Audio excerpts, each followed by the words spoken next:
18 কোটি 19 কোটি মানুষের এই দেশকে আপনারা চোখ রাঙিয়ে ভয় দেখিয়ে মিথ্যা অপপ্রচার অপতথ্য দিয়ে দাবিয়ে রাখতে পারবেন? কখনই পারবেন।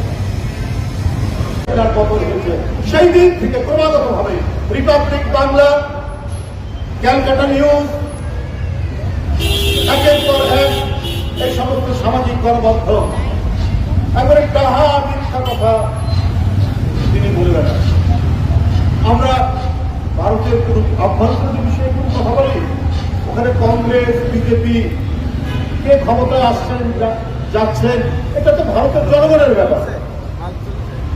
ভারতের জনগণের যদি অধিকার থাকে তাদের কেন্দ্রে এবং প্রদেশে তারা ক্ষমতায় যাবে, সেই অধিকার যদি তারা থাকে। আর বাংলাদেশের নাগরিকের ওই অধিকার থাকবে না, অধিকার থাকবে